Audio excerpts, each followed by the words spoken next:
দুস্থ মানুষজনদের মধ্যে বস্ত্র বিতরণের আয়োজন করা হলো গঙ্গারামপুরে। অনুষ্ঠানের আয়োজন করা হয় গঙ্গারামপুরের হাইরোড কালীবাড়ি মন্দির প্রাঙ্গণে।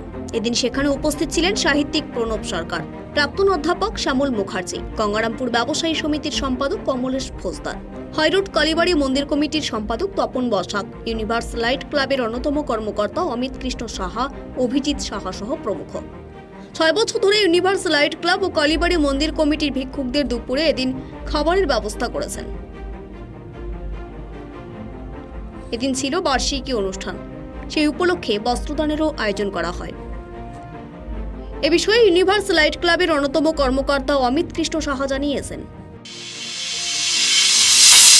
গঙ্গারামপুর ইউনিভার্স লাইট এবং গঙ্গারামপুর হাইরোড কালীবাড়ির যৌথ উদ্যোগে আমরা প্রতি সোমবার করে এই অনুষ্ঠানটা করে থাকি।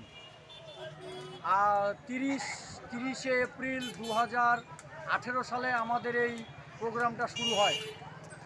যারা আমাদের গঙ্গারামপুরে এই মাধুগিরি করে খায় এবং আসতো, তাদেরকে নিয়ে এই প্রোগ্রামটা শুরু হয়েছিল 2018 সালে।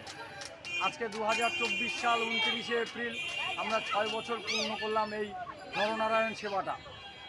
তো আমরা আজকে এই 6 বছরে পৌঁছে নিয়ে আমরা খুবই আনন্দিত যে গঙ্গারামপুরের মতন জায়গায় আমরা ইউনিভার্স লাইট এবং হাইরোড কালীবাড়ি আমরা যৌথভাবে যে অনুষ্ঠানটা করে যাচ্ছি, আজকে সেই অনুষ্ঠানটা সফলভাবে এগিয়ে চলেছে।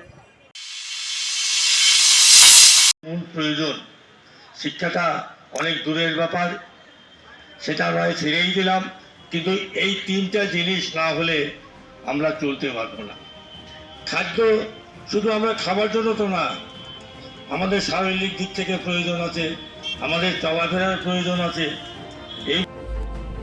দক্ষিণ দিনাজপুর থেকে সীমান্তের কথার বিশেষ রিপোর্ট।